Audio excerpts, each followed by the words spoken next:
Bem-vindos a mais uma formação da Diretoria de Ensino Sul 1. Hoje o tema será EMAI, Unidade Temática Números, Estudo das Habilidades, primeiro ao sexto ano, parte 1. Para iniciarmos a nossa formação, seguiremos com os combinados de sempre. Desconecte-se para se conectar e faça anotações dos pontos que considerar interessante, o que ainda ficaram dúvidas. Os objetivos da formação de hoje: retomar as principais características do currículo paulista, refletir sobre a organização do currículo paulista, focando nos organizadores curriculares, refletir sobre as especificidades das habilidades presentes no currículo paulista e nos materiais utilizados pela rede. Apresentar o percurso das habilidades na unidade temática números e a importância de desenvolvê-las junto aos estudantes. Os conteúdos tratados nessa formação serão percurso histórico, fundamentos pedagógicos, organização do currículo paulista, habilidades de matemática nos anos iniciais. Bom, a nossa leitura inicial hoje, nós apresentamos um autor que chama Braulio Bessa, e, na verdade, o Bessa ele já vem conhecido por muitas pessoas, porque ele se apresenta em programas de TV. Ele tem uma história bem interessante, porque desde cedo ele escreve poemas, poesias, crônicas. E nós trouxemos hoje um texto dele que é bem interessante, que fala: é preciso mudar. Nós vamos apresentar o vídeo e o texto está aqui na tela, então você tanto pode acompanhar pelo vídeo como a leitura do texto. Nós estamos vivendo uma época de mudança constante, né? Todos os dias para nós é um obstáculo, é um desafio, é um momento de mudança, não só no cotidiano escolar, mas na nossa vida como um todo, né? Em casa, no serviço, na escola, no trânsito, é preciso mudar. Então, nós vamos ouvi-lo, e aí a gente reflete um pouco em toda a nossa formação essas questões de mudança. Vamos lá? Sobre mudar, eu acredito muito que basta existir para mudar. Tudo que existe muda. Meu poema de hoje diz: é preciso mudar. Caminhe por outra rua, mude os móveis de lugar, use aquela roupa velha, na pressa, pode esperar. Corte, pinte seu cabelo, sem seguir nenhum modelo, pois é preciso mudar. Pinte a parede da sala, sem medo de se sujar, devore a lasanha, a coxinha, sem culpa por engordar. Frequente novos lugares e respire novos ares, pois é preciso mudar. Escreva uma carta à mão, esqueça o celular, visite alguém que faz tempo que não vem lhe visitar. Fale mais, digite menos, construa em novos terrenos, pois é preciso mudar. Aprenda uma nova língua, talvez volte a estudar, tome mais banhos de chuva, deixe a vida lhe banhar. Pule muros e barreiras, crie novas brincadeiras, pois é preciso mudar. Meu povo, a mudança, até na dor, basta a gente observar. Deixar a casa dos pais, mesmo querendo ficar, ver amigos indo embora, sentir a dor de quem chora, sofrer também é mudar. Perder aquele emprego, não ter grana para gastar, estudar para um concurso e mesmo assim não passar. Ser largado, ser traído, se sentir meio perdido, tudo isso é mudar. Enfim, o vento que às vezes leva é o mesmo vento que traz. Leva o velho, traz o novo, se renova, se refaz, transforma agito em sossego, desconforto em aconchego e faz a guerra virar paz. A vida, o mundo, o tempo, nos mudam desde criança. Modificam nossos sonhos, renovam nossa esperança e a mudança mais feroz, fazendo tudo de nós um dia virar lembrança. O tempo é um piloto doido que gosta de acelerar. Não vê placas nem sinais e sempre vai avançar, modificando o sentido. Faz viver virar vivido. Basta um segundo passar. para mudar basta existir, ninguém pode controlar, pois tudo que é vivo muda. Viver é se transformar, viver é evoluir. E ao deixar de existir, até morrer é mudar.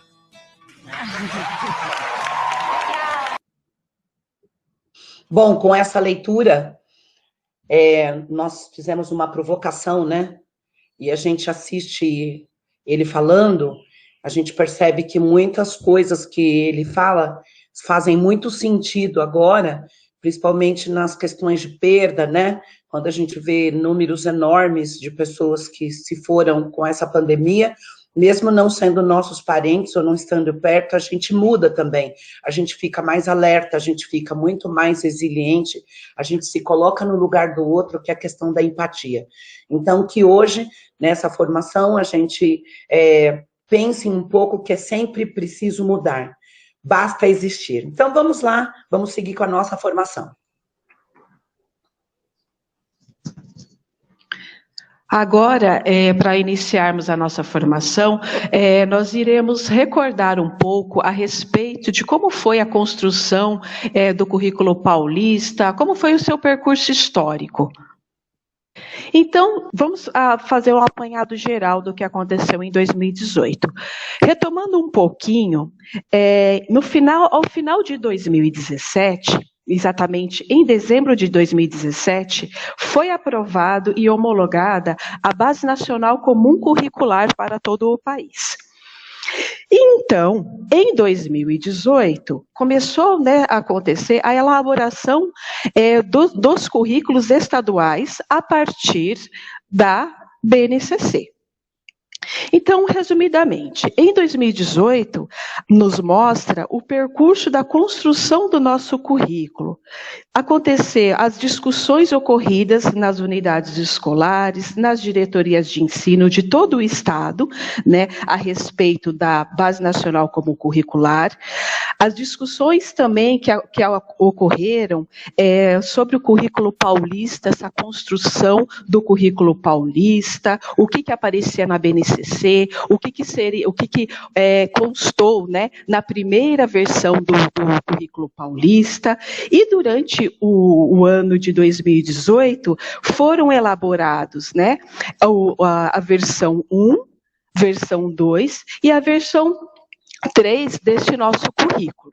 Como em 2018 conseguiu se finalizar, né, a construção, a terceira versão do currículo paulista, né, conseguiu chegar na sua terceira versão ao final do ano, de janeiro a junho de 2019, aconteceu algumas adequações, né, nesse documento, né, a partir das orientações do Conselho Estadual de Educação, e esse mesmo conselho, em junho, emitiu um parecer positivo, aprovando, né, o currículo paulista. A partir de então, os materiais passaram-se a iniciar a construção dos materiais para apoiar, né, esse currículo, né, já aprovado, e também ser revistos, né, os materiais já existentes. Por exemplo, ler e escrever, o EMAI, né, esses foram materiais que foram revistos, né, que foram revistos para então se adequarem ao nosso novo currículo, né, ao currículo paulista. Em agosto de 2019, ocorreu a homologação do currículo paulista, e em setembro, a partir de setembro de 2019, iniciou-se as formações para o currículo paulista. Então, toda a rede passou-se a partir das diretorias de ensino, no caso, PCRIPs, supervisores, professores coordenadores, professores. Então, toda a rede, de uma maneira geral por etapas, né, começou-se as formações estudando, né, o que constava, como que funcionaria, como trabalhar com esse currículo. Então, nessa linha do tempo do currículo paulista, em 2019, de uma maneira geral, ocorreu a elaboração dos materiais de apoio do currículo paulista, né, e formação da equipe de educadores das redes.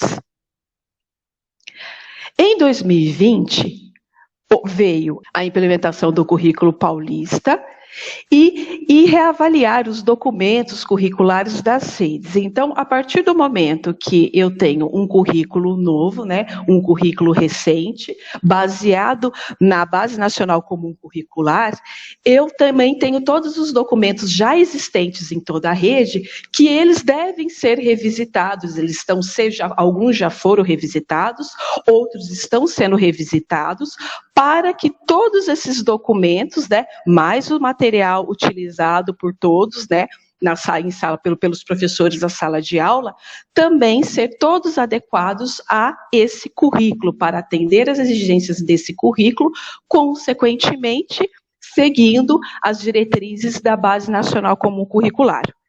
Um documento muito importante também está sendo revisitado neste ano de 2020, é o projeto político-pedagógico das unidades escolares. Então, como os demais documentos, o projeto político-pedagógico também está sendo revisitado para fazer essas devidas adequações.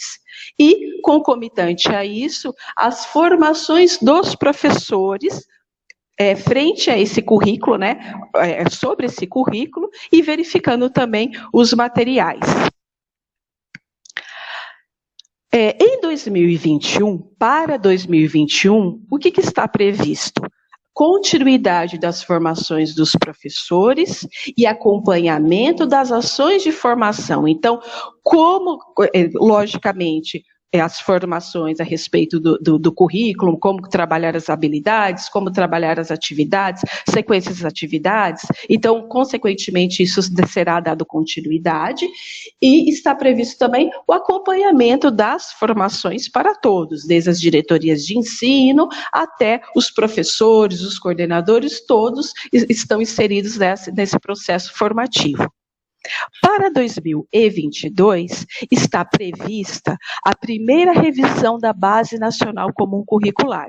Como todos os documentos implementados, ele tem um período, a Base Nacional Comum Curricular, ela também tem um período de implementação e também o período que necessita dessa revisão para saber o que deu certo, o que não deu certo, se precisa tirar algo nos documentos, o que permanece, o que não permanece, ou o que precisa ser modificado.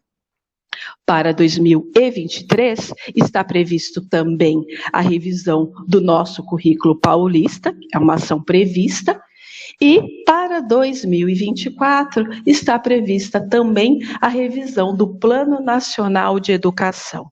Então, todos esses documentos, tanto o Currículo Paulista, a Base Nacional Curricular, todos esses documentos, inicialmente, foi o gatilho de tudo isso, foi lá no Plano Nacional de Educação. Então, a Base Nacional Comum Curricular, ela se efetivou a partir inicialmente lá atrás, né, na história, né, do processo histórico, da linha do tempo, de todo esse processo de construção de um currículo, de uma Base Nacional Comum Curricular, ela entrou lá inicialmente, toda essa ideia começou lá no Plano Nacional de Educação. Então, o que é, né? Como que funciona essa relação da Base Nacional Comum Curricular e o Currículo Paulista? Vamos lá. Então, a Base Nacional Comum Curricular, a BNCC, ela serviu como insumo para a elaboração do Currículo Paulista. Assim como o Currículo Paulista serve de insumo para as diretrizes e orientações pedagógicas da rede.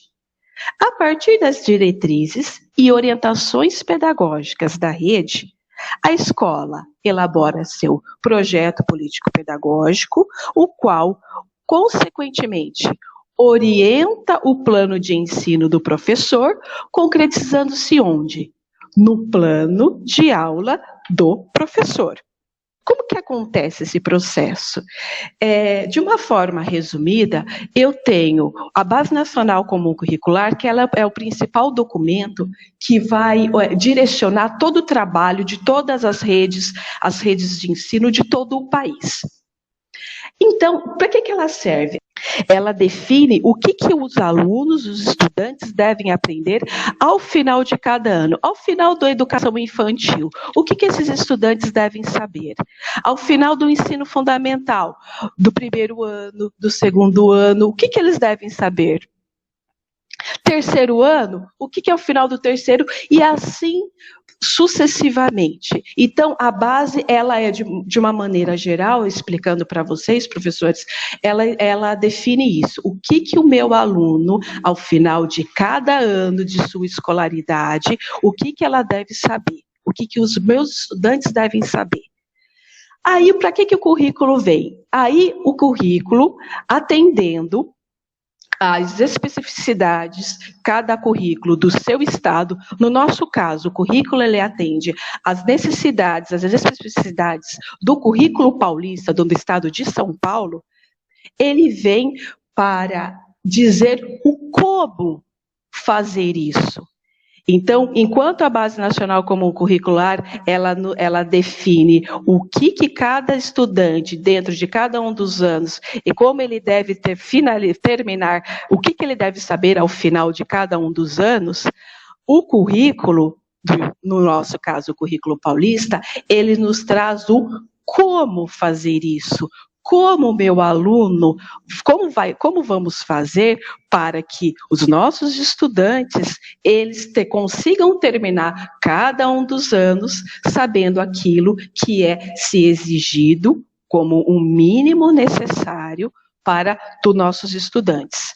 E onde que isso daí se refletirá? Logicamente que a partir de toda essa organização, serão direcionados, né, serão direcionadas as orientações pedagógicas da rede para todas as escolas. Portanto, isso se refletirá consequentemente, como nós falamos anteriormente, no projeto político-pedagógico de cada unidade escolar e, consequentemente, no plano de ensino de cada um dos professores e onde isso vai chegar, para que isso chegue onde? Lá no plano de aula. Então, a maneira como esse professor, seguindo os materiais já revisitados, já readequados, atendendo ao currículo paulista, seguindo as atividades ali propostas, e como o professor fará tudo isso, é onde se finaliza todo esse processo. Então, tudo é uma sequência, desde a Base Nacional Comum Curricular, o currículo paulista, o projeto político-pedagógico das unidades escolares, o plano de ensino do professor, se reflete nesse plano de ensino, e chega lá na ponta, que é no plano de aula do professor.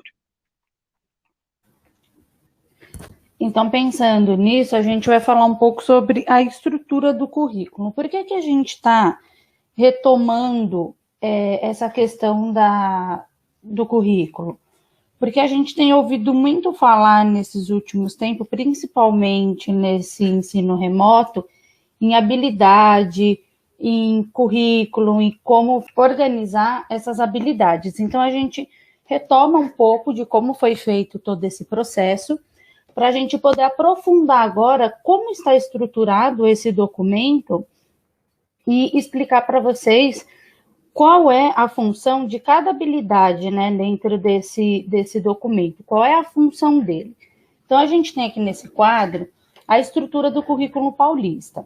Ele começa com uma introdução, um contexto histórico de como foi construído esse documento, que é um pouco o que a Natália acabou de explicar para a gente.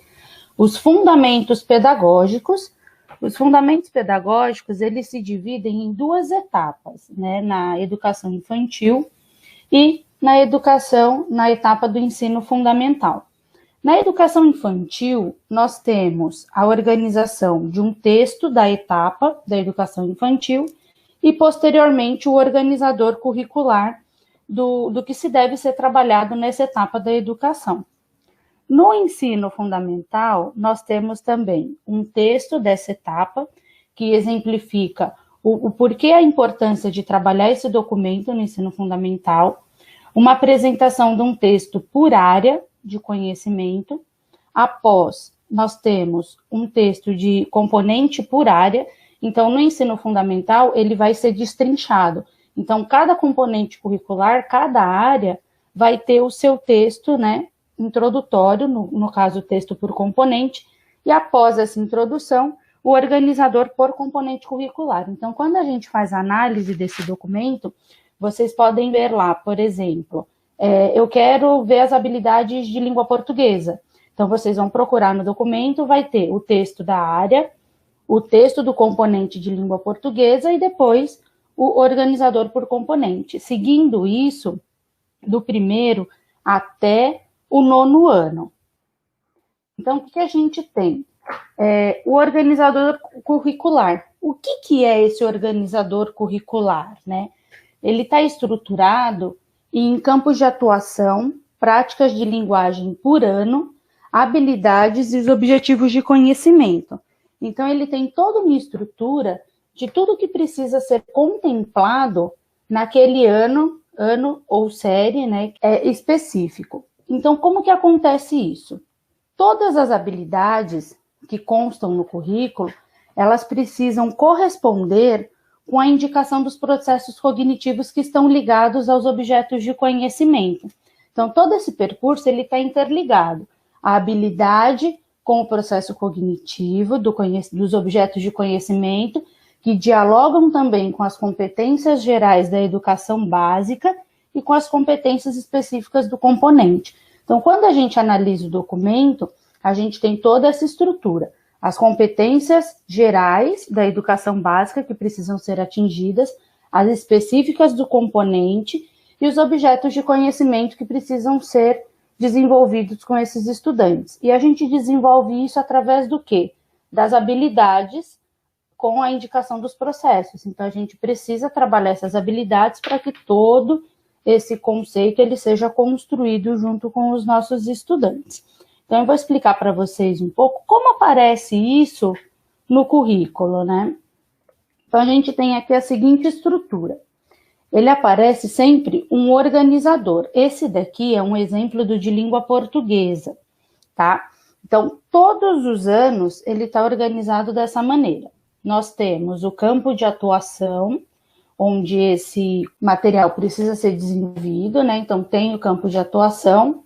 Aqui, no caso, a prática de linguagem. Então, ele vai falar para você se é todos os campos de atuação, se é só da vida cotidiana, se é da vida pública, se é o campo da prática de estudo e pesquisa ou se é do campo artístico-literário.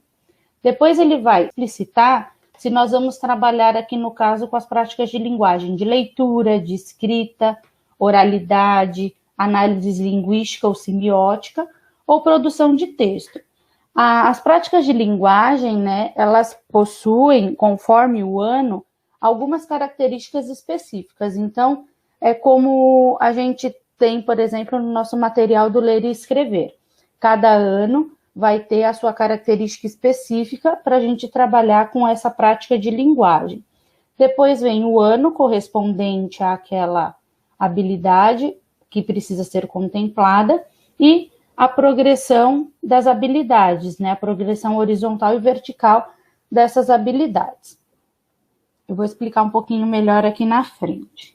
Então, ó, quando a gente olha o currículo, vocês podem perceber que nesse quadro que eu apresentei aqui, quando tem as habilidades, elas aparecem em um código alfanumérico. Então, nós sempre vamos ter lá 2 letras, 2 números, 2 letras, 2 números. O que isso significa? É o código daquela habilidade. Então, nós temos aqui primeiro as 2 primeiras letras, que elas significam o quê? O primeiro par de letra, ele indica a etapa do ensino. Aqui, no caso, o EF é o ensino fundamental.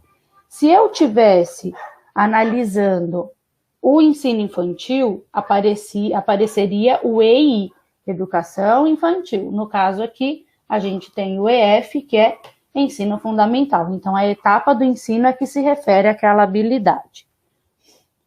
O primeiro par de números, ele indica a que ano se refere àquela habilidade. Então, aqui no caso, a gente tem o 6 e o 9. Não existe o ano 69. Então, não existe a série 69. Então, aqui a gente tem uma habilidade que ela perpassa desde o 6º ano até o 9º ano. Então, uma habilidade que ela vai contemplar do 6º ao 9º ano. Se eu tivesse falando, por exemplo, do 1º ano, que número será que teria aí? Então, seria EF01. Se tivesse o 01, era referente ao 1º ano. Quando aparece 69, a gente sabe que esse ano não existe. Então, é uma habilidade que ela perpassa por todos esses anos, do 6º até o 9º. O segundo par de letras, ele vai representar o componente curricular. Aqui, nesse caso, língua portuguesa. E o último par de números indica a posição da habilidade. Então, aqui no caso, a gente tem uma habilidade do ensino fundamental, do 6º ao 9º ano, de língua portuguesa, a habilidade a número 55. Eu acho bem importante que nós retomemos essa nomenclatura do currículo paulista e a gente vai ver na próxima tela aí o que acontece em língua portuguesa. Embora seja uma formação de matemática, nós vamos ter que explicar qual é a diferença disso em português e em matemática. Então, você, professor, é bem importante você saber que nomenclatura é essa. Por exemplo, 69 é uma nomenclatura que, para os anos iniciais, do 6º ao 9º, não interessa, mas você vai ver que em língua portuguesa, você vai ver habilidades com outros números. Então, é bem importante que a gente reconheça e retome isso com vocês, para a gente chegar até o final da formação e você entender por que nós fizemos esse estudo. Então, olhar para essa organização do currículo é importante para você entender como que você vai articular EMAI, Aprender Sempre, PNLD, que também foi reformulado em cima do currículo paulista e com viés da BNCC. Então, é legal você marcar essa informação e registrar isso em algum lugar, porque você vai observar depois o seu material do ano que você atua, e você vai observar que essas habilidades também perpassam algumas, elas são do período todo, do 1º ao 5º ano no nosso caso, tá bom? Pode seguir. Então, como eu falei para vocês, né? As habilidades, elas podem ser próprias do ano, ou em conjunto de anos, né? Elas procuram estabelecer a progressão dessas aprendizagens em linha vertical e horizontal. Então, a gente pode ver aqui, a gente tem um quadro. Por exemplo, a gente tem as habilidades específicas para o ano. Então, nós temos do 1º, do 2º, do 3º, do 4º, do 5º até o 9º ano, aquelas habilidades que são específicas. Nós temos as articuláveis entre os anos, que é o exemplo que nós demos da leitura lá do código alfanumérico, que era uma habilidade que era articulável entre o 6º e o 9º ano. Então, vocês podem observar, nós vamos ter a habilidade específica por ano, algumas que são articuláveis entre o 1º e o 2º ano, outras que são articuláveis entre o 3º, 4º e o 5º, outras entre o 6º e o 7º, e algumas entre o 8º, o 6º, 7º, 8º e 9º ano, e outras entre só o 8º e o 9º. Então, algumas habilidades, quando a gente faz a análise do material, a gente vê que elas aparecem em todos os anos, ou do 1º ao 5º, ou do 6º ao 9º, no caso do ensino fundamental dos anos finais. Então, a gente precisa prestar muita atenção nessa questão das habilidades. E, com isso também, se atentar às habilidades específicas por ano, porque, dependendo da habilidade específica do ano que você tem, ela vai ser uma base para uma habilidade do próximo ano. Então, por isso que a gente estava mostrando para vocês essa questão de como fazer essa análise do código alfanumérico, da habilidade. Eu vou explicar um pouco melhor aqui na frente, quando a gente olha o organizador curricular. Olha como ele aparece no nosso currículo. Ele coloca o campo de atuação, a prática de linguagem, o ano específico daquela habilidade, a habilidade e o objeto de conhecimento. Aqui nós pegamos 3 exemplos de língua portuguesa, que é onde esse movimento de habilidades articuláveis, elas acontecem com mais frequência. Isso é mais frequente em língua portuguesa. Então, nós temos aqui um exemplo da habilidade EF01. Ela é uma habilidade específica do primeiro ano. Então, aparece aqui na minha grade, primeiro ano. Então, eu sei que essa habilidade só contempla o primeiro ano. Na segunda linha, eu tenho a habilidade EF12, LP01.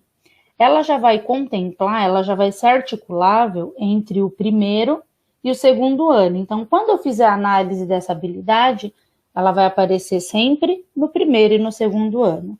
E na última linha, nós temos a EF15, LP03, que vai aparecer onde? Do primeiro ao quinto ano.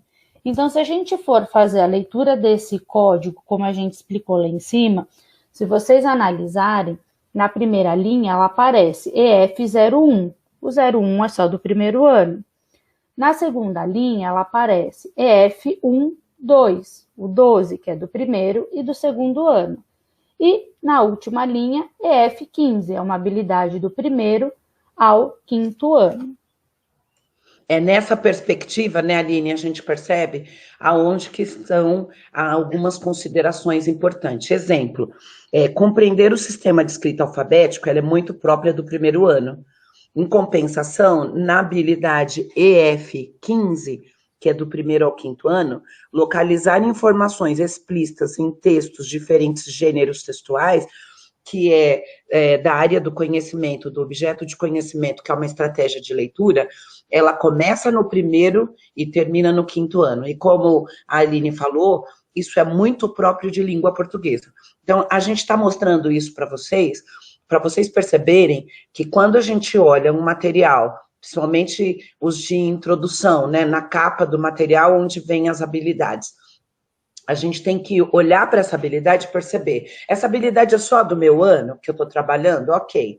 Então, vamos lá, correr atrás, a gente vai aprofundar isso nas próximas telas. Ou, se essa habilidade é do primeiro ao quinto. Se eu chegar no quinto ano, o menino tem ainda dificuldade de localizar informações explícitas em textos e diferentes gêneros textuais, que é uma estratégia de leitura, significa que no nosso ciclo do primeiro ao quinto ano, nós tivemos uma falha. Então, significa que é uma ação da escola, é uma ação em que a gente precisa retomar como está sendo tratado isso no primeiro, no segundo, no terceiro, no quarto e no quinto. O currículo paulista, ele vem com essa especificidade em língua portuguesa, que eu acho magnífico, porque a gente começa a perceber aonde estão os nós e as dificuldades que a gente precisa retomar na nossa ação enquanto trabalho coletivo, e não como trabalho de culpabilidade. A culpa é do primeiro, é do segundo, não.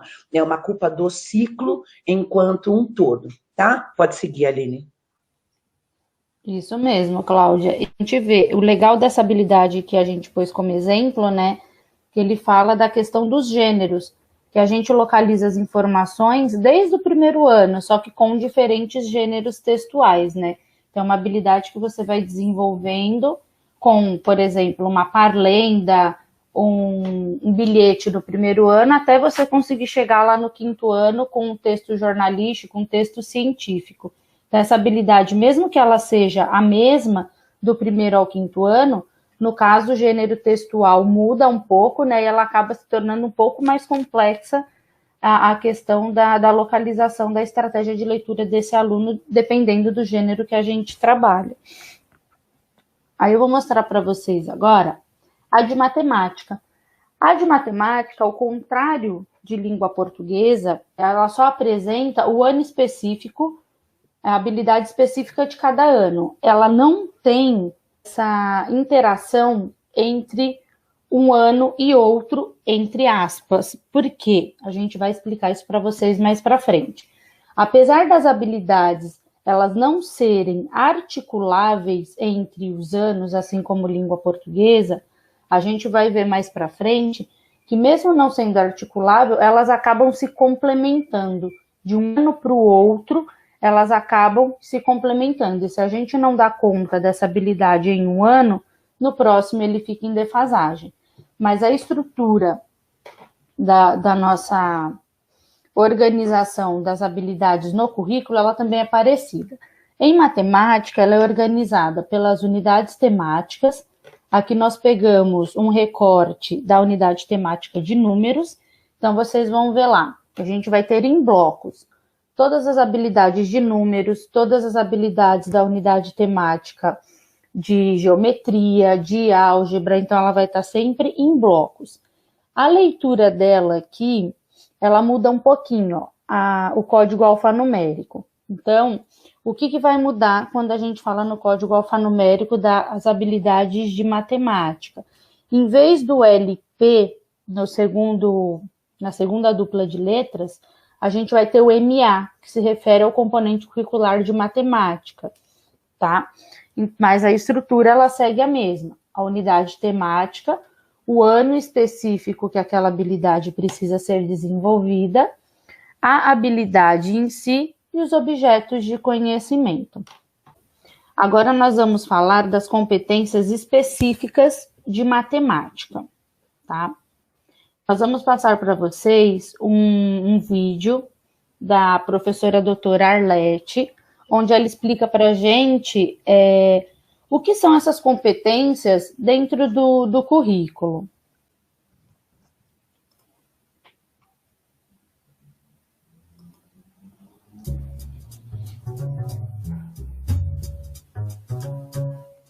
A pauta que foi elaborada para vocês é praticamente o que eu vou falar aqui.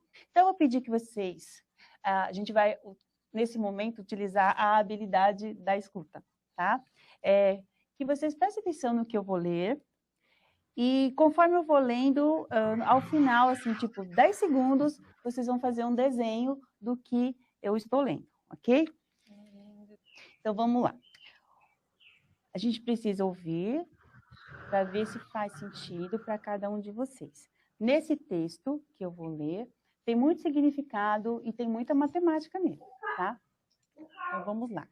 Vou ler pausadamente para que vocês possam acompanhar. Um jornal é melhor do que uma revista. Num campo ou no alto de uma montanha, é melhor do que uma rua. No início, parece que é melhor correr do que andar. É preciso tentar várias vezes, mas é fácil de aprender. As crianças acham muito divertido. Uma vez com sucesso, as complicações são minimizadas. Os pássaros raramente se aproximam. Pode ser mais complicado se várias pessoas estiverem realizando ao mesmo tempo. É preciso muito espaço. É necessário ter cuidado com a chuva, pois destrói tudo. Se não houver complicações, pode ser muito agradável. Uma pedra pode servir de âncora. Se alguma coisa se partir, vai ser difícil recuperar e ter uma segunda chance. Então, nesse momento, faça um desenho do que vocês entenderam, ou podem escrever do que eu estava falando. Pode ser que, nesse momento, essas frases isoladamente tenham sentido, mas no conjunto, muitos de vocês talvez não saibam nem o que desenhar. Por quê? Porque do jeito que foi colocado, parece não ter significado.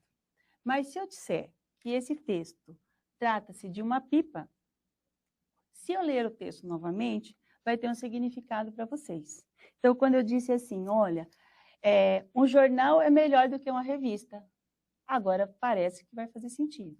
Então, às vezes, andar é melhor do que correr. Quando eu já tenho a habilidade de soltar a pipa, muitas vezes eu não tenho mais aquelas complicações e obstáculos do início.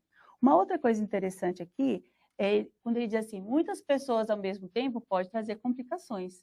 Então, na hora que eu sei do que trata, a imagem mental já vai me dar um contexto para eu poder pensar mais adiante. E é isso que acontece com a matemática e também em outras áreas.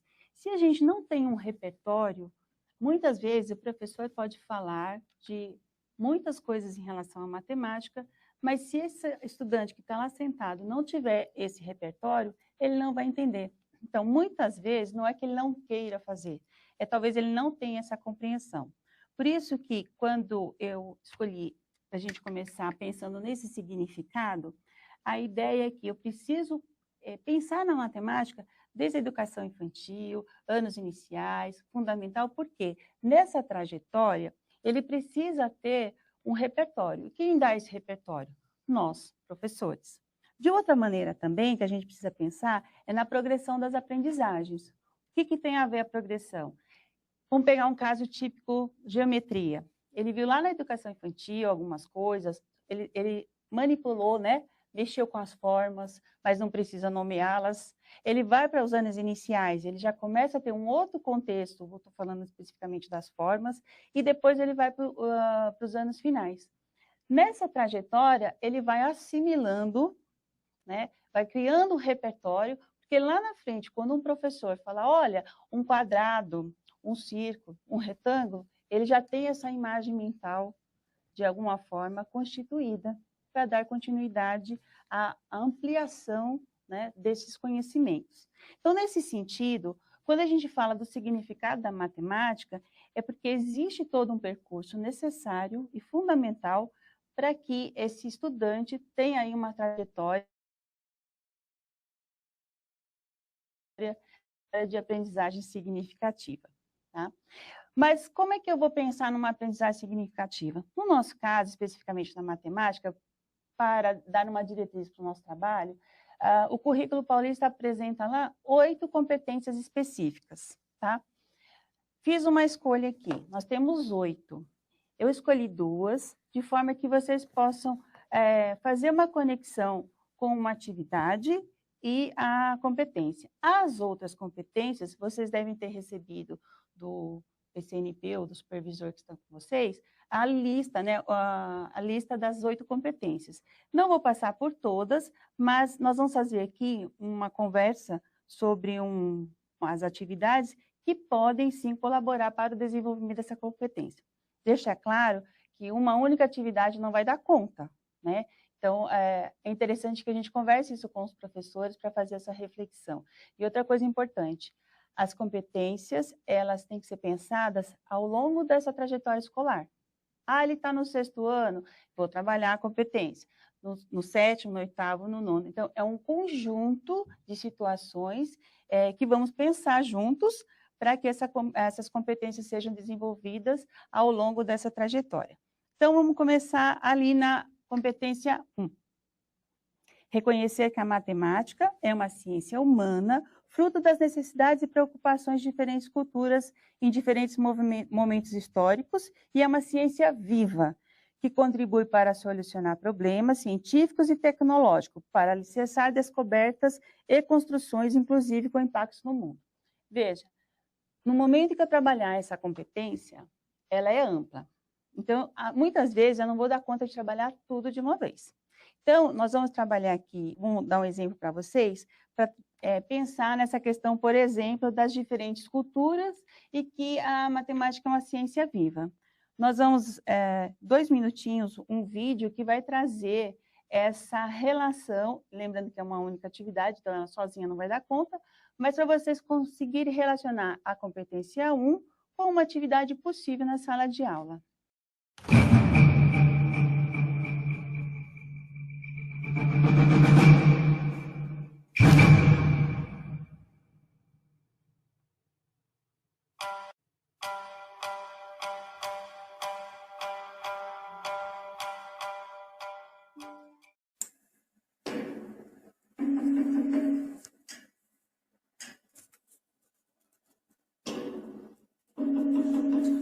Diz a lenda que um jovem chinês, ao despedir-se de seu mestre para uma grande viagem pelo mundo, recebeu um espelho de forma quadrada e ouviu: "Com este espelho você registrará tudo que verá durante a viagem para mostrar-me de volta."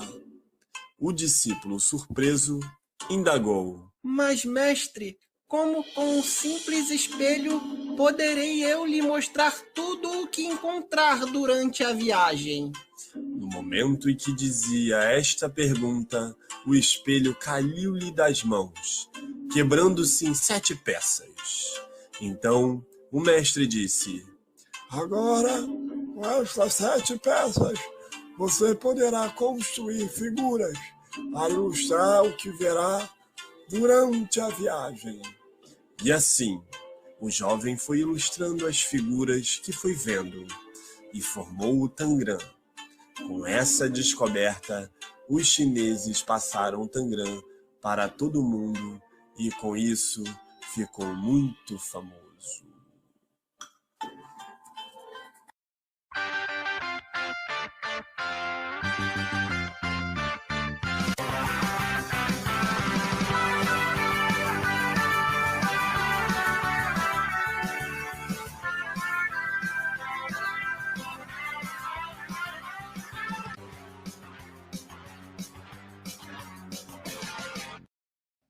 Muito bem. Por que eu trouxe o Tangram? O Tangram ainda é uma atividade muito comum na sala de aula. Mas se a gente olhar toda a história do Tangram, tem tudo a ver com uma questão cultural que não necessariamente seja imediatamente a nossa.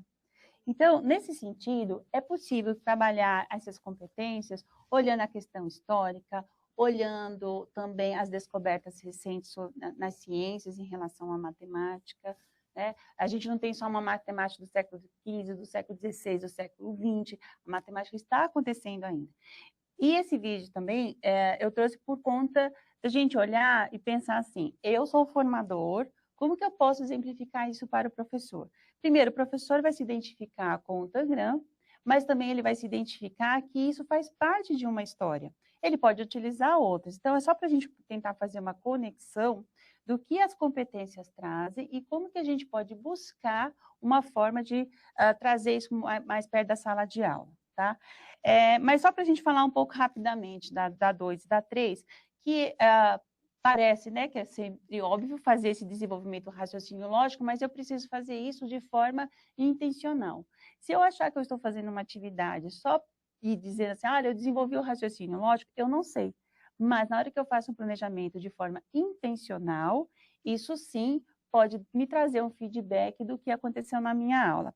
Em relação a 3, que é trabalhar esses procedimentos, então, assim, em nenhum momento a gente está descartando os procedimentos que são muito específicos da matemática. Eles são necessários, mas a gente pode utilizar algumas metodologias, em particular, algumas metodologias ativas, para trazer à tona os campos da matemática, né? Eu tenho lá a geometria e a aritmética, elas estão muito conectadas quando eu estou pensando lá nas medidas, por exemplo, tá? Então, essa conexão de não pensar na matemática compartimentada e isolada, talvez seja um novo olhar, ou alguns já têm esse olhar, mas aperfeiçoar esse olhar para desenvolvimento dessas competências. Podemos trabalhar as várias unidades temáticas ao mesmo tempo, né, Arlete? Atingindo aí o desenvolvimento da competência 2. Sim. 3. E tem uma coisa interessante, quando a gente pensa num currículo, se vocês acessaram o currículo alguma vez, ou se não, essa é uma boa oportunidade, lá no organizador, você vai olhar as unidades temáticas, elas estão colocadas no bloco, álgebra junto, números, tudo junto. Por quê? Pedagogicamente, para o professor olhar o conjunto e o caminho que ele tem que seguir, ok. Mas para a sala de aula, quando a gente pensa em uma atividade, eu vou trazer a parte de números junto com geometria, probabilidade estatística, eu posso também trazer a parte de números e fazer toda essa conexão. Isso normalmente é pensado nos materiais de apoio, para que você possa, de alguma forma, olhar como que eu desenvolvo aquela habilidade. Então, o organizador é para o professor entender o que ele vai trabalhar dentro de números, álgebra, mas isso tem que estar conectado o tempo todo. E não fazer uma coisa, depois outra, e assim sucessivamente. Não é isso que a gente quer. Então, a gente tem que interpretar esse organizador, tá? Na competência específica 4, eu trouxe uma outra atividade como exemplo, que nessa competência específica é para fazer as observações de aspectos quantitativos e qualitativos nas práticas sociais, né? De modo a investigar, organizar e representar as comunicações. Então, vamos ver esse exemplo. Gostaria que vocês olhassem esse exemplo e aqui eu vou contando um pouquinho para vocês o porquê eu provoquei isso, né? Este modelo, tá? Nesse sentido, a gente tem aí, ó, contas que não fecham. Aí foi feita uma pesquisa em relação às pessoas que acessam informações por meio de dispositivos. Nós temos aí 2 gráficos, né? O gráfico de setores e o gráfico de barras.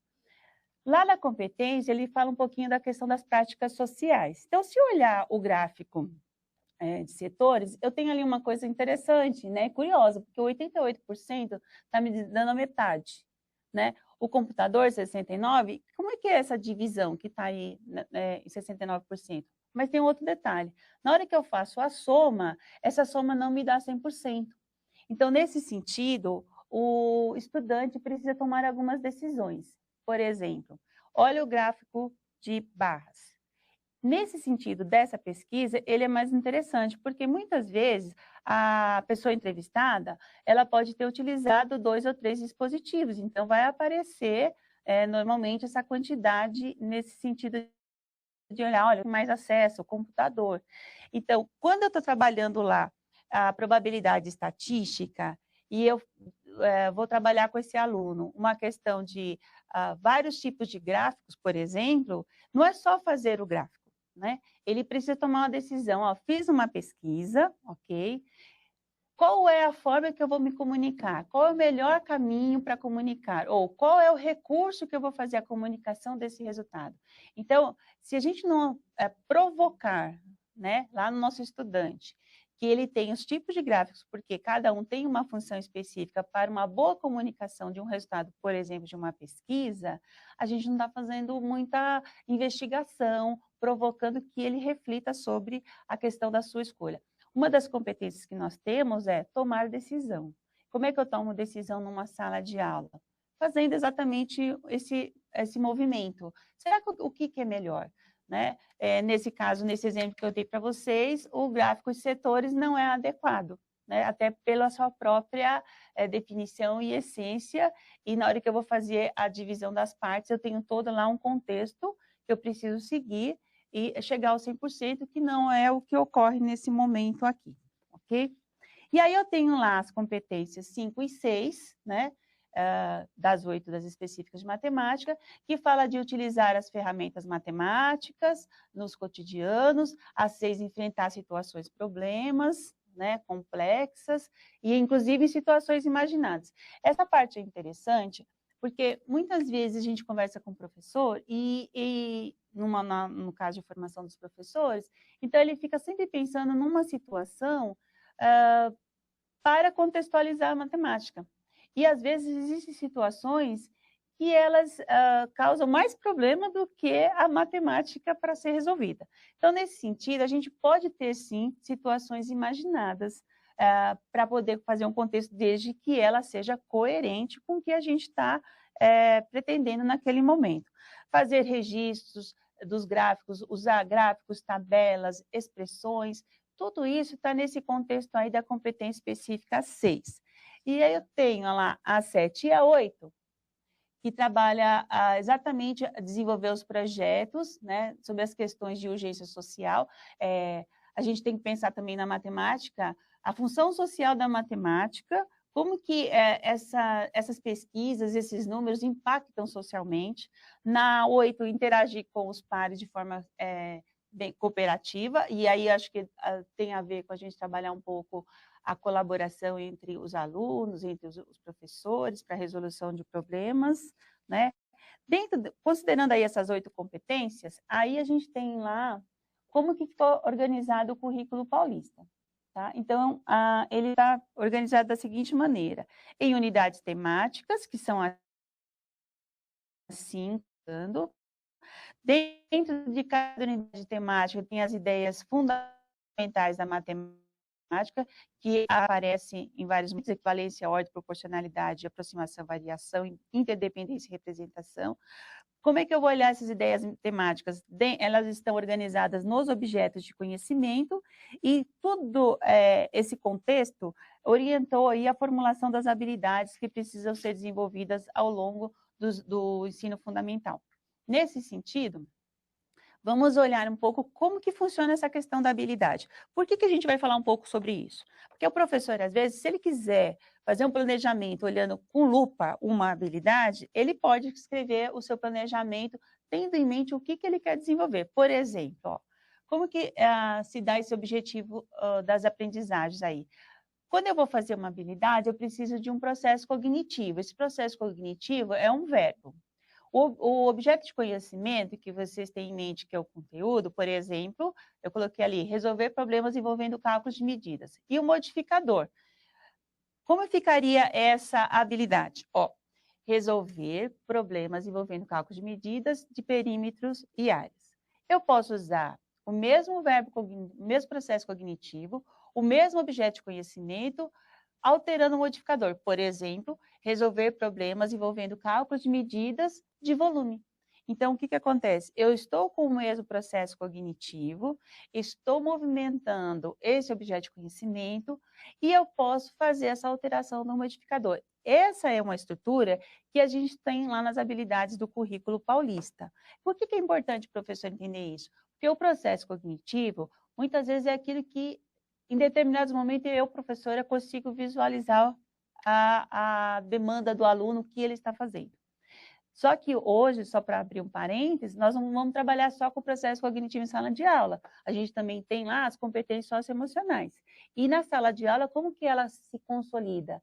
Quando eu vou para a sala de aula, com uma aula planejada, e eu vou com uma intencionalidade. Vou dar um exemplo. Eu quero formar grupos. E aí, eu vou planejar uma atividade que suscite uma discussão entre os grupos. Nessa discussão, ela pode ser mais ou menos aflorada, só que eu vou para a sala de aula já preparada para fazer essa mediação. A questão socioemocional sempre esteve presente na sala de aula. Agora o que a gente tem que pensar é intencionalidade. Como que eu vou mediar isso? Tá? Então, possivelmente, mais futuramente, em outros momentos, nós podemos conversar mais sobre essas competências, mas que ela permeia muito a aula de matemática. Uma delas que a gente pode refletir bastante é a questão da persistência, da resiliência, que nas aulas de matemática isso é muito forte, e aí a gente pode mediar isso de uma forma que traga o estudante para junto da gente, para ele não desistir de fazer a matemática, né? Se não tiver nenhuma outra questão envolvida. A gente está sempre pensando numa condição natural. Outras condições precisam ser avaliadas, ok? Então, assim, o que a gente tem no ensino fundamental matemática? A questão do letramento matemático. Isso é fundamental. Então, tem esse compromisso com o letramento matemático e pensado nessas competências que é a habilidade de raciocinar, representar, comunicar e argumentar matematicamente. Tá? Então, como isso vai funcionar no letramento? O letramento, quando eu falo em raciocinar, é muito mais do que resolver um exercício. Ele vai envolver várias operações mentais dos processos cognitivos para que o aluno chegue em um raciocínio. Não estou dizendo se o raciocínio está certo ou errado, isso é uma outra discussão que a dinâmica da aula aqui vai dar. Mas também outro momento importante é assim, eu preciso raciocinar, argumentar e fazer alguma escolha. Como que eu vou representar esse momento que eu consegui, de alguma forma, concretizar lá no meu raciocínio? Eu preciso fazer essa comunicação. E para fazer essa comunicação, eu preciso fazer uma escolha. Como que eu vou representar isso? Né? Então, o letramento, ele é muito mais, né, voltado para essa criança, esse estudante, ler o mundo, ler o que está em sua volta. E também, por que não dizer, né, ler o mundo que envolve a matemática. Tá? Só que para ele fazer, a gente, de uma certa forma, desenvolver esse letramento, é preciso que a gente tenha repertório matemático. Então, nós também vamos trabalhar com conceitos, também vamos trabalhar com procedimentos, também vamos trabalhar com resolução de problemas. Tá? Então, por exemplo, na nossa próxima tela, tem aqui algumas habilidades dos processos cognitivos bem interessantes, que é o representar, porque ele precisa dominar uma linguagem matemática, estou falando especificamente da área de matemática. Ele precisa argumentar, então quando ele argumenta, ele acredita no que ele está falando, e o processo de argumentar é meio que convencer o outro para me entender, né? Ou pensar como eu penso. Quando eu faço isso, eu preciso ter também repertório. Seja na resolução de problemas, seja num projeto, ele precisa reconhecer. Então, se ele teve um repertório, né, se ele passou por aquele processo do significado, em matemática a gente viu o texto, o que vai acontecer? Ele precisa reconhecer o quê? Buscar na memória algumas coisas que façam sentido para aquela situação em que eu preciso resolver um determinado problema, né? Por exemplo. Ele precisa aplicar. Quando ele vai aplicar, precisa fazer escolhas. Então, eu estou numa determinada situação, eu preciso das ferramentas que eu tenho, do que eu já aprendi, vou buscar na memória e fazer uma escolha para aplicar e tentar, de alguma forma, resolver a situação que foi proposta, ou o contexto que foi proposto. E analisar. E a análise é olhar para a situação, identificar essa situação e ter todo esse contexto e buscar elementos para compreender e ter a condição para produzir uma análise, seja ela oral ou escrita, ok? Nesse vídeo que nós acabamos de assistir, nós temos alguns apontamentos bem importantes e algumas revisitações, porque esse vídeo já fez parte de uma formação para o planejamento, então alguns professores podem se lembrar desse momento de estudo, mas a gente sabe que lá atrás, em fevereiro, ou para quem não assistiu, ele tinha um contexto e hoje a gente tem outro contexto, né? Uma coisa é você assistir a uma formação sem utilizar o currículo. Outra coisa é a gente já ter o currículo do Ler, Escrever e do EMAI na mão, e mais agora os fascículos de Aprender Sempre, todos esses materiais, e assistir de novo. Então, quando a gente revisita esse vídeo, a gente observa que a formadora Arlete, ela traz coisas muito importantes para a nossa formação enquanto professores, e também ela evidencia alguns pontos que eu quero chamar a atenção, que é a questão do significado, né? Aquilo que a gente está sempre falando, e nós tratamos muito disso nas formações de metodologias ativas. Se não tiver significado para o aluno, se aquilo não for do cotidiano, se não tiver uma representação concreta, isso não se faz presente, e aí as atividades que nós fazemos, elas ficam meras atividades repetitivas. Então, trazer a questão do significado é muito importante. Quando ela fala de um modelo de atividade, quando ela traz a pipa, então, eu estava falando da pipa, legal, isso já cria uma representação mental na nossa cabeça. Então, é melhor correr do que andar, né? É melhor um jornal do que uma revista. Quando você faz esse levantamento, é muito importante. Outro ponto que eu quero trazer é que nessas 8 competências de matemática, o ponto focal dessas competências é a questão da educação integral, que é olhar o menino como um todo, esse estudante não como um aluno que só participa da escola, né? Mas que ele vem na sua totalidade para uma aprendizagem significativa. Então, essas 8 competências que estão prescritas lá no Currículo Paulista, elas fazem parte de uma prática do nosso cotidiano, né? E ela traz também a questão de como olhar para uma habilidade, né? O verbo, ele tem uma ação cognitiva, mas aí essa ação cognitiva, por exemplo, localizar, você vai ver localizar, que é uma ação cognitiva, do primeiro até o ensino médio. No entanto, o que muda são os modificadores, né? Eu posso olhar para essa habilidade e falar, isso aí está no mesmo ano, isso aí já localizar, o menino localiza. Será? Ele localiza em números, ele localiza uma informação numa resolução de problemas, ele localiza informações numa atividade entre massa, volume, capacidade. Então, o que muda é o modificador. E, por último, eu acho que a Arlete traz bem isso, é como isso se constitui na sala de aula, né? Que as habilidades, elas não são... acontecem de forma separada, só números, só grandezas e medidas, mas ela atende na sua totalidade. O dia todo você está trabalhando com números, com grandezas, com capacidade, com probabilidade. Então, ela só é uma organização no currículo, mas no cotidiano a gente trabalha com todas elas. Pode seguir. Então, pensando um pouco nessa questão das habilidades, de como desenvolver, a gente tem aí, como a Cláudia falou, a questão do material da recuperação e aprofundamento, né? Que no caso, agora é o volume 3 do Aprender Sempre. Então, como foi elaborado o material de recuperação e aprofundamento, né? Como que foi estruturado esse material todo? Bom, gente, nós vamos retomar aqui como é que foi organizado o material do Aprender Sempre, do volume 3, e diante de toda essa conversa que a gente teve até agora, né? Porque a gente sabe que vocês terão aí um desafio grande de olhar o EMAI, Aprender Sempre, quem é do 5º ano tem um outro fascículo do Aprender Sempre, e mais o PNLD, né?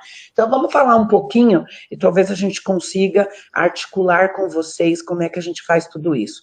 Então, o Aprender Sempre, volume 3, ele foi elaborado com foco no currículo paulista, e aí ele tem, com base, as matrizes de habilidades essenciais em língua portuguesa e matemática, e aí ela foi organizada, então, sequências de atividades, mais o recorte do São Paulo Faz Escola, EMAI, Ler e Escrever, ok? Então, a gente tem aí o recorte do Ler e Escrever, organizando sequências didáticas em língua portuguesa, com base nas matrizes, nas habilidades essenciais.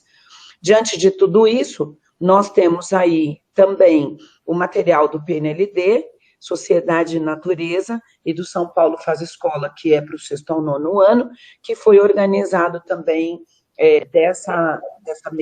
desse mesmo modelo, tá?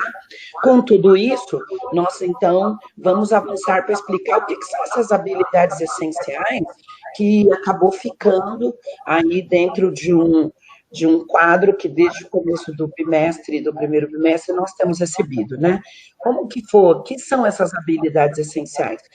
Parece que cada hora aparece um nome novo, né? A gente ouve várias nomenclaturas para as mesmas coisas. Então, nós vamos centralizar aqui uma informação. Pode passar. Matriz de habilidades essenciais. Então, o que são essas habilidades, né? O que é a matriz de habilidades essenciais que está no material de recuperação e aprofundamento? Trata-se de um recorte do currículo paulista, no ensino fundamental, e currículo oficial do ensino médio, das habilidades e conhecimentos essenciais que são imprescindíveis para que os estudantes aprendam e continuem avançando em sua trajetória escolar. As habilidades são apenas do ano série escolar em curso? Não. Consideramos na elaboração da matriz de habilidades essenciais para determinado ano, tanto as habilidades essenciais do ano, quanto outras de anos séries anteriores, que são pré-requisito e necessárias para o estudante avançar em seu percurso educacional.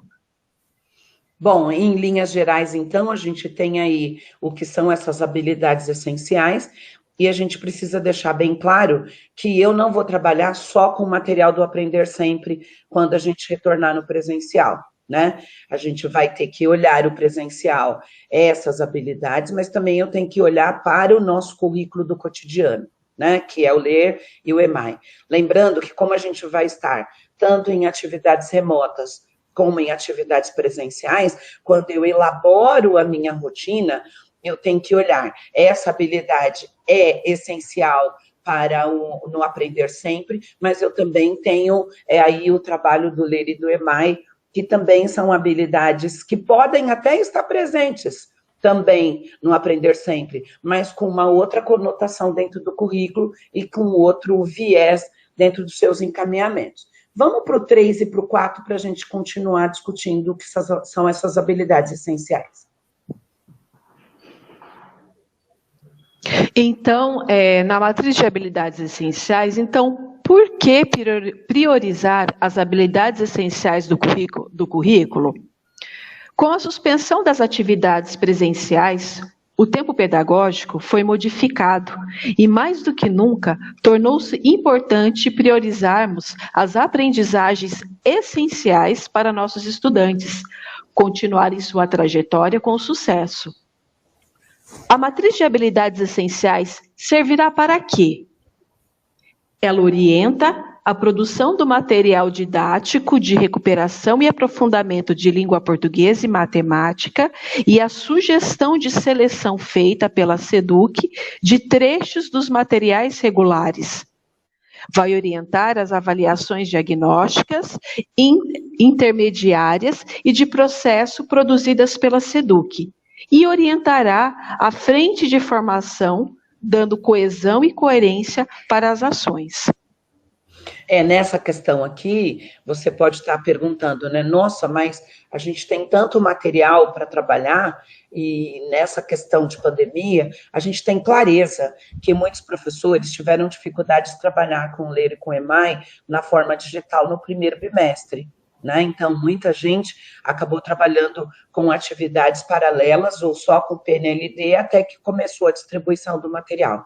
Dentro disso, a gente sabe, e é claro para todo mundo, que nós temos aí uma defasagem de algumas habilidades, principalmente do primeiro bimestre, porque quando nós saímos em 20 de março já para a questão das atividades não presenciais, muitas escolas não tinham material, não tinha ainda distribuído para os seus alunos, e os professores ainda estavam se adaptando. Dentro dessa questão, nós temos aí uma defasagem de habilidades, inclusive algumas do primeiro bimestre, algumas do segundo, e muitos professores tiveram dificuldade, inclusive, de adaptar a rotina, que é diferente da sala de aula, nessa prerrogativa. Por quê? Na sala de aula a gente tinha 5 atividades, né, das 7 até as 11h30, e a gente reduziu na nossa rotina, dentro da matriz de aulas, nós reduzimos a quantidade de atividades. Então, isso prejudicou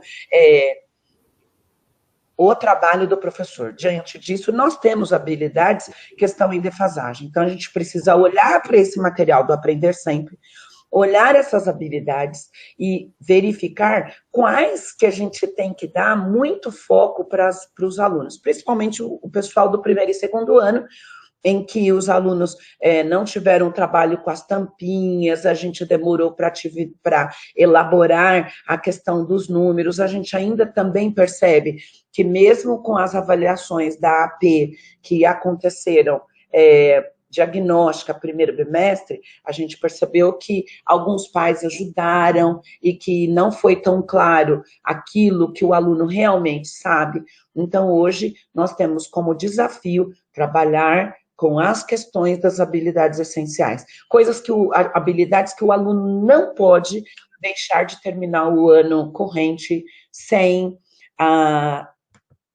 o aprofundamento ou o assessoramento dessas habilidades. Como foi o processo de construção da matriz? 1. Base de análise. Resultado do SARESP 2019 e resultado da avaliação diagnóstica de entrada 2020. 2. Categorias de análise. Habilidades essenciais. O que o aluno deve aprender para seguir a trajetória para o próximo ano série. Habilidades essenciais do ano corrente e do ano série anterior, que são necessárias para o desenvolvimento do estudante. Bom, nessa concepção em que nós vivemos de forma bem atípica em 2020, o que a gente tem de dados concretos, né? O SARESP de 2019, que ele analisa o ciclo, e não especificamente do primeiro ao quarto ano, mas ele vai olhar no quinto ano tudo o que aconteceu em 5 anos, como é que esses meninos entraram no primeiro e como ele terminou no quinto ano. Então, essas habilidades foram pensadas e a gente ainda utilizou, ou a secretaria, claro, utilizou a avaliação diagnóstica de 2020, que é aquela que todo mundo estava na sala de aula, né? Inclusive, a gente fez algumas análises de algumas ATPCs que a gente participou, e a gente viu que houve avanço mesmo dos meninos. Mesmo do primeiro ano, com todas as dificuldades, os meninos já reconhecem números. A gente tem aí alguns embates ainda, alguns obstáculos para a gente avançar, mas é o que diz aqui na sequência, né? A gente olha para essas habilidades e fala, o menino não pode terminar o ano sem esse conhecimento. Isso tem que ficar claro para nós. É claro que, diante disso, nós não estamos negando todos os processos dificultadores que estão envolvidos nessa etapa do ensino remoto. A gente sabe que os pais não participam na sua totalidade, a gente sabe que o engajamento dos alunos não é como a gente gostaria, a gente também sabe que o acesso de todos os alunos não é 100%, alguns vão buscar atividade, mas não devolvem, outros não pegam atividade, mas faz a prova da AP. Então, toda essa questão a gente tem conhecimento. O que a gente está dizendo hoje é que, diante do currículo paulista e do Aprender Sempre, existem habilidades que nós não podemos deixar de fazer, ou que o menino não pode deixar de terminar o ano com conhecimento disso. Diante disso, a gente quer trazer à tona para vocês de que não adianta nós trabalharmos com folhinhas em que não contribuem para o desenvolvimento de habilidades essenciais. Então, eu posso trabalhar ler e escrever, EMAI, PNLD, o Aprender Sempre. Se eu for usar qualquer outra atividade para desenvolver isso, com certeza ele tem que estar lá, como diz a professora Arlete, com lupa nas habilidades essenciais. E dentro dessa perspectiva, eu quero acrescentar aqui os especialistas de arte de educação física, que também estão envolvidos nesse processo e que eles também podem olhar essas habilidades, olhando também para o processo cognitivo, né? Então, localizar? Então, vamos olhar uma atividade de educação física e arte em que o menino vai localizar. A dificuldade, a habilidade essencial é de interpretar, então em arte ele vai interpretar um quadro de um artista, em educação física ele pode interpretar um jogo ou um desenho de um tabuleiro, então a gente desenvolve aí as habilidades essenciais envolvendo todos dentro do ensino fundamental dos anos iniciais. Eu gostaria de completar, Cláudia, quando nós falamos a respeito das habilidades essenciais, para completar, nós temos aqui as habilidades selecionadas como fundamentais para poder trabalhar todo esse processo e exclusivamente também na situação em que todos nós vivemos, e para isso, para conseguir desenvolver essas habilidades, é também fundamental pensar com intenção em como ensinar esses alunos, quais atividades elaborar, quais atividades pensar para trabalhar essas habilidades. Foi como a Arlete também falou no vídeo, eu tenho agora, para poder desenvolver essas habilidades e competências, eu penso na intenção, como que farei isso? Quais atividades poderão atender essas habilidades, para os alunos desenvolverem essas habilidades? E o que você está falando, a Natália, está no próximo slide, que eu acho que é super legal isso que você apontou, que está no segundo parágrafo, né? A escola, os professores, eles vão ter autonomia de olhar essas habilidades também para prosseguir com o seu trabalho. Então, eu tenho lá, olhar para a sua sala, e cada professor sabe melhor que nós que estamos tratando aqui na diretoria de ensino, de olhar para a sua sala e fazer análise. Quais são os alunos que conseguiram destacar-se e desenvolver algumas habilidades? Quais aqueles que nunca compareceram? Então, esses também a gente vai ter que correr atrás do prejuízo. Mas a gente tem aí um panorama da sala e dentro desse panorama, cada professor, junto com o seu professor coordenador, vai ter que estabelecer aí um trabalho de forma autônoma, de olhar, seguir o Aprender Sempre, sim, ler, escrever e EMAI, mas também olhar outras habilidades que o menino com certeza precisa ter como essencial. Então, a escola também vai ter essa autonomia. Pode seguir? E aí a gente vai explicar para vocês as habilidades essenciais e de suporte, né? Que é isso que apareceu agora, né? Então nós vamos falar um pouquinho o que é uma habilidade essencial, que é aquilo que não pode, o aluno não pode deixar de terminar o ano letivo sem ter, pelo menos, passado por essa habilidade e conhecido esse conteúdo, e o que é de suporte. Nós vamos começar aqui, e a gente vai explicar depois, porque que a gente teve essa visão, como é que o menino chega no 6º ano, que é uma habilidade essencial no 6º ano de matemática, e a gente vai seguindo para o 5º, para o 4º, para o 3º, para o 2º, para o 1º, ok? Então vamos lá. Natália, lê para mim, por favor. Habilidades essencial e de suporte. Nós selecionamos a habilidade do 6º ano, uma habilidade essencial, por quê? Aqui, como está representado um código dessa habilidade, ela é EF 066MA02, que é uma habilidade essencial, pois ela só será tratada especificamente no 6º ano.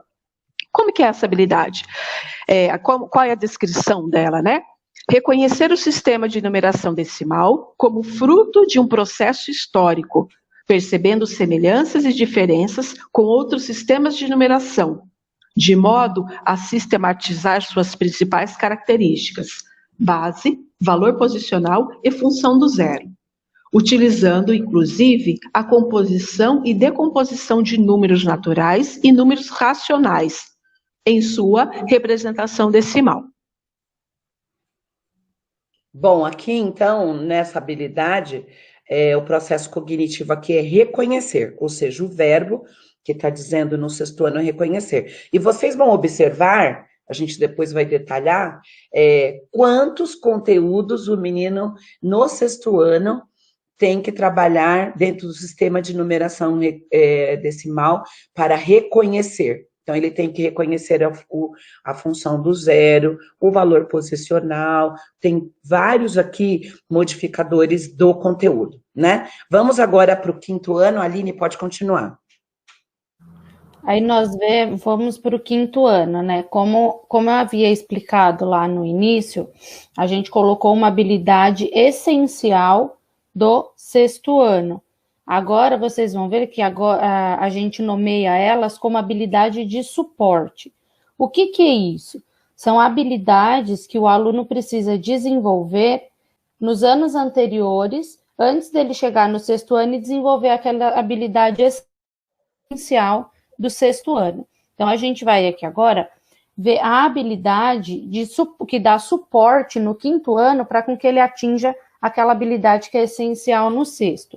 Então, a gente tem aqui uma habilidade também específica, né, do 5º ano, que é a EF05MA01, que é ler, escrever e ordenar números naturais, no mínimo até a ordem das centenas de milhar, com compreensão das principais características do sistema de numeração decimal. Então, a gente tem aí uma habilidade que ele precisa desenvolver no 5º ano, para com que ele atinja também aquela habilidade que é essencial no 6º. E é legal aqui, Aline, que embora ela seja de suporte para o 6º ano, no 5º ano ela é essencial, ok? Sim. Não sei se fica claro para vocês aí que estão assistindo, mas no 5º ano ela vai ser essencial. No entanto, ela é de suporte para o 6º. Então, ora ela vai ser essencial, que é do ano específico, porque vocês percebem que está aqui bem descrito o 5º ano, mas ela vai ser de suporte para o 6º. Pode continuar, Lili. Então, a gente precisa, como a Cláudia falou, né, ter esse olhar atento. Se eu sou professora do 5º ano e essa habilidade ela está no meu material do 5º ano, ela se torna uma habilidade essencial para aquele ano específico. Se eu estou, por exemplo, no 6º ano, essa habilidade ela se torna de suporte. Então, sempre a habilidade do ano anterior vai servir de suporte para que aquela habilidade essencial do ano que nós estamos seja desenvolvida.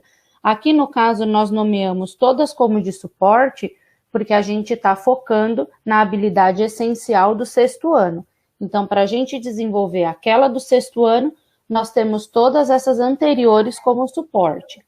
Então, continuando aqui, ó, no 4º ano, nós temos a habilidade EF04, MA01A, onde o estudante precisa desenvolver ler, escrever, ordenar números naturais com pelo menos 3 ordens, observando as regularidades do sistema de numeração decimal. EF04MA1B, reconhecer números naturais de 5 ordens ou mais e utilizar as regras do sistema de numeração decimal para leitura e escrita, comparação e ordenação de contexto diário. No 3º ano, ler, escrever e comparar números naturais até a ordem da unidade de milhar, estabelecendo relações entre os registros numéricos a partir das regularidades do sistema de numeração decimal em língua materna. Então, se a gente for prestar atenção, nós colocamos em destaque algumas palavras, né?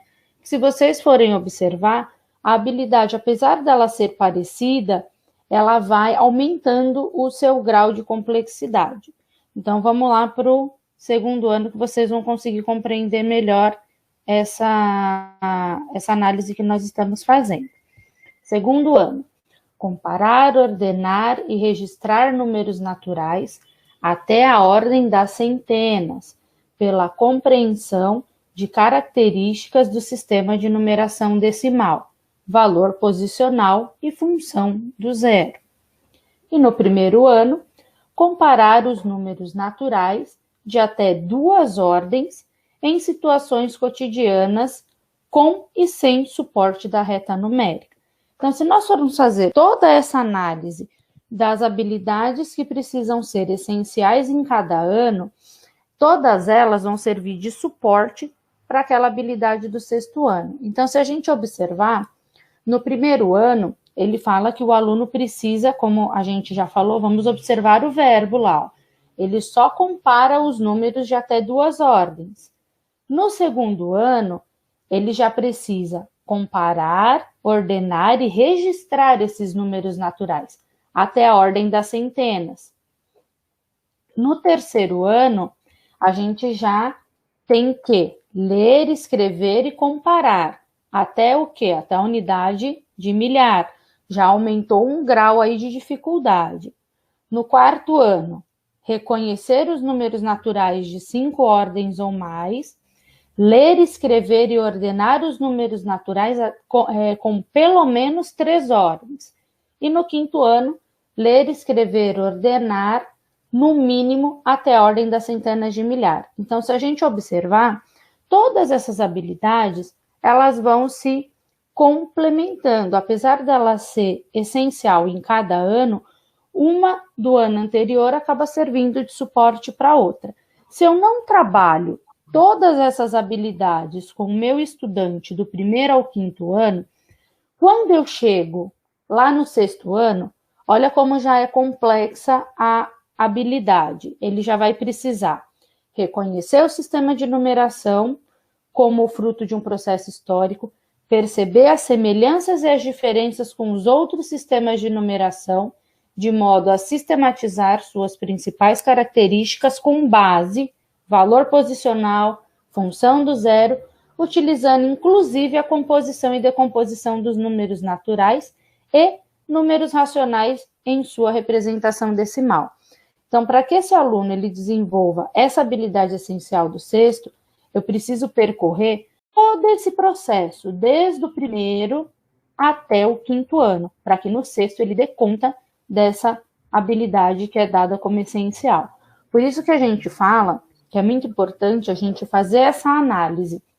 Se eu não trabalho aqui, por exemplo, no 1º ano, as ordens, as classes numéricas, o valor posicional dos números, quando o meu estudante for passar para o ano seguinte, ele vai com uma defasagem.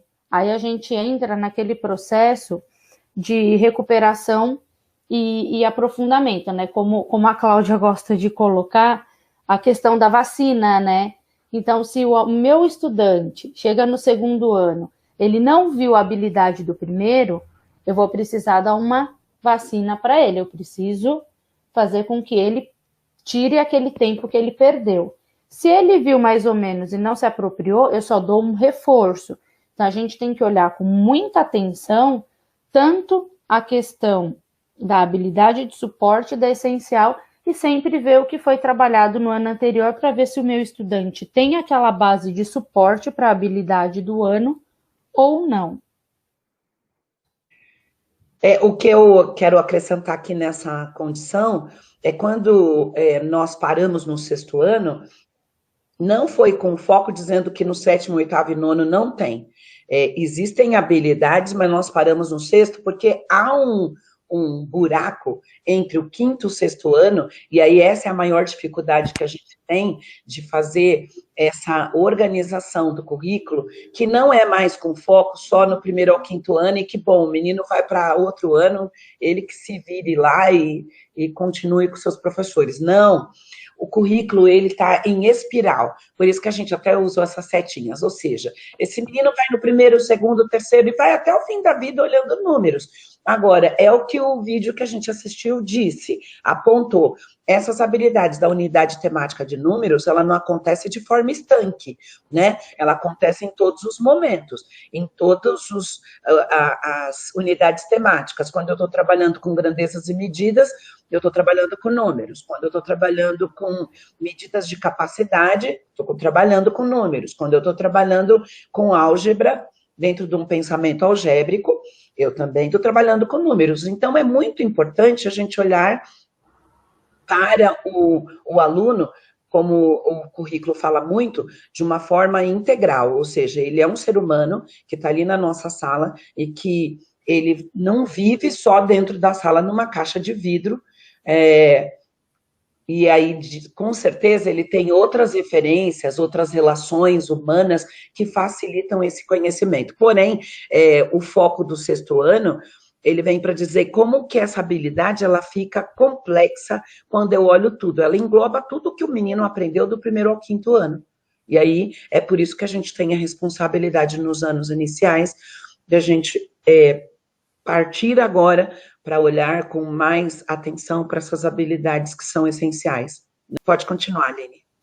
E só lembrando, né, de onde nós pegamos essas habilidades? Do currículo, e elas constam também no nosso material do EMAI. Por isso que é importante, a gente enfatiza em várias das nossas formações, a importância da gente seguir as sequências do material, né? Então, não pular sequências. Eu dei atividade 1.2, eu acho que a 1.4 não é interessante, eu vou pular para 3. Não, é importante a gente seguir essas sequências do nosso material, justamente para o aluno acabar desenvolvendo essas habilidades, porque quando a gente faz essa observação, você vê que uma habilidade, apesar dela ser essencial para aquele ano, ela acaba se tornando de suporte para o ano anterior, e se eu pulo alguma sequência, eu posso perder alguma estratégia que está aí nesse caminho para com que ele desenvolva efetivamente essa habilidade. E dentro do nosso material, é muito importante isso, apesar da habilidade ser a mesma, que às vezes o professor olha e fala, nossa, de novo essa habilidade, já trabalhei isso em tal sequência, a consigna ela pode ser diferente. E isso influencia quando a gente pula alguma atividade em todo esse processo de desenvolvimento da habilidade no nosso estudante. E a gente também tem que tomar cuidado que, por exemplo, o que eu não dei no volume 1, tentar trabalhar essas habilidades de maneira com que o meu aluno ele compreenda aquilo que eu estou tentando passar. E não pegar todas aquelas sequências que a gente acabou deixando para trás e passar, por exemplo, num dia só, numa semana só. Então, tentar trabalhar com essas habilidades de maneira com que o estudante compreenda aquilo que a gente está trabalhando e não pegar aquela sequência e passar ela, por exemplo, 3, 4, 5 atividades num dia só para falar que eu contemplei. Então, tomar cuidado também na hora que for organizar a sua rotina para que não fique um excesso de atividades do EMAI para o seu estudante desenvolver e ele acabar se perdendo no meio desse processo, tá? Complementando, Aline, pensar que eu verificar que eu não que determinadas habilidades não foram trabalhadas e pegar essas atividades, trabalhar em uma semana, eu ter claro que eu aplicar as atividades de uma vez em uma semana para tentar atender uma determinada habilidade, isso não resolve. O aluno, ele não aprende fazendo atividades. Entendeu? Simplesmente não fazer atividade, eu dou 5, 4 sequências para ele fazer de uma vez em casa, lá do jeito que der para fazer. Isso não vai conseguir com que ele compreenda, se desenvolva, não vai conseguir que ele desenvolva a habilidade que está em questão para que ele prossiga os próximos passos. É importante você ter colocado isso, porque muitas vezes nós, enquanto professores, a gente olha lá o material e fala, não dei essas atividades, então eu vou simplesmente pegar e passar, né? E pronto que vai estar tudo resolvido. Não, como foi falado anteriormente, eu tenho várias habilidades essenciais para cada ano e, consequentemente, elas serão suporte, no nosso caso que nós citamos, lá para o 6º ano. Dependendo de como aconteceu esse processo, e nessa situação que nós estamos vivendo agora, é uma situação muito específica, muito especial, pontuar muito bem, a Cláudia e a Aline falaram, eu tenho que verificar quais são essas habilidades essenciais que constam no material de recuperação e aprofundamento, mais aquelas habilidades que eu teria que ter dado conta, que atendem aqueles bimestres, verificar o que eu consegui já desenvolver com esses estudantes e também pautar com as habilidades que estão no material de recuperação. Dessa maneira, a gente vai dando e de uma forma, todos nós juntos, pensando na recuperação, nas atividades, nos encaminhamentos, semana por semana, e isso até o próximo ano, a gente consegue. Está sendo fácil? Não está sendo fácil, mas pegar as atividades e dar muitas ao mesmo tempo, também não vai resolver. Perfeito. E parece que a gente ouve alguns professores falarem, né? Elas estão falando isso porque elas não estão na sala de aula, estão aqui ouvindo pai reclamando que há muita atividade ou que o menino não consegue. Não é isso.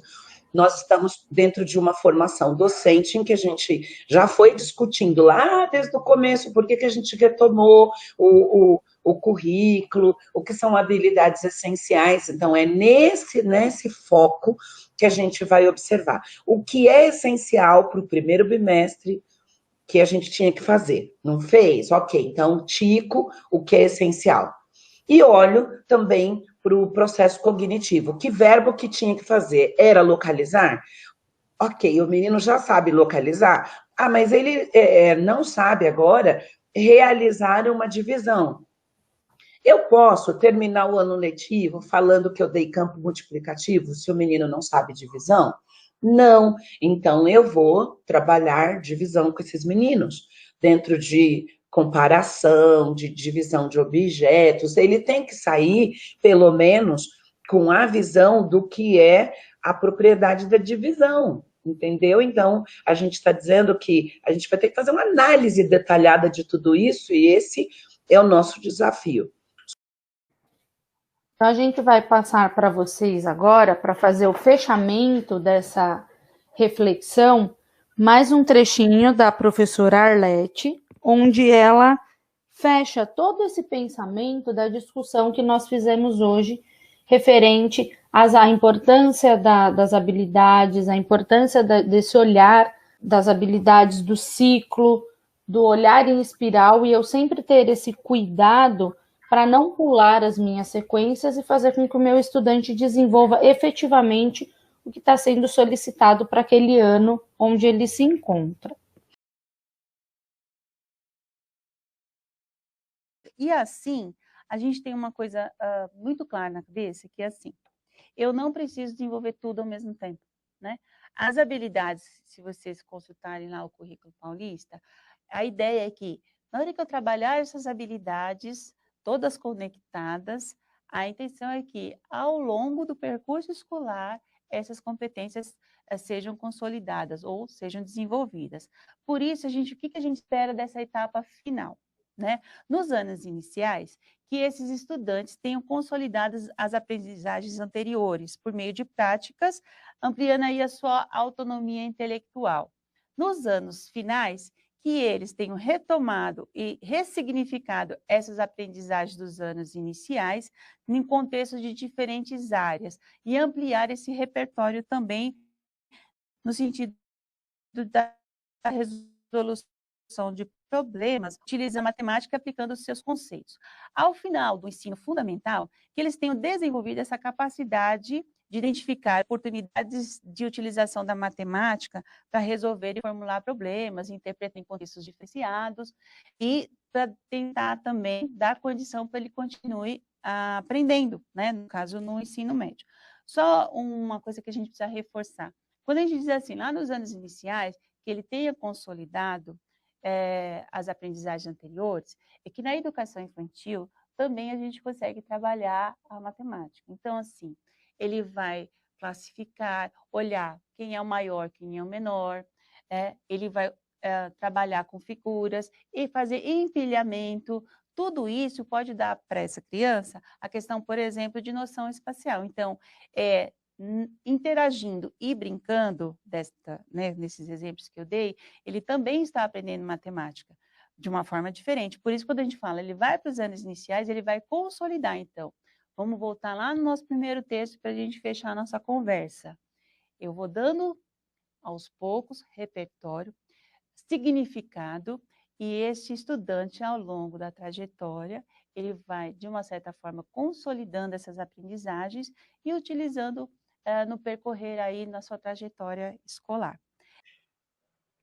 A gente, com essa finalização do vídeo, a gente fecha a nossa reunião com foco nos nossos objetivos, que era retomar o currículo paulista, verificar como que esse currículo paulista se consolidou nos materiais do Ler, Escrever e EMAI, como esse fechamento agora, principalmente no ano de 2020, em especial, veio o Aprender Sempre para ajudar os alunos a não deixar nenhuma habilidade essencial para trás, né? Como diz o nosso secretário de Educação, olhar para essas habilidades essenciais e aquilo que a gente ainda consegue realizar e dar significado, então, a todas essas aprendizagens que o menino ainda precisa avançar.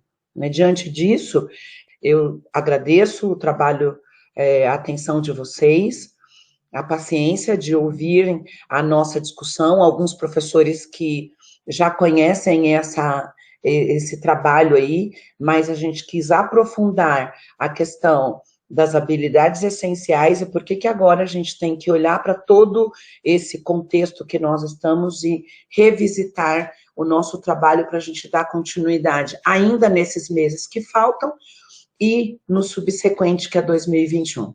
Aline?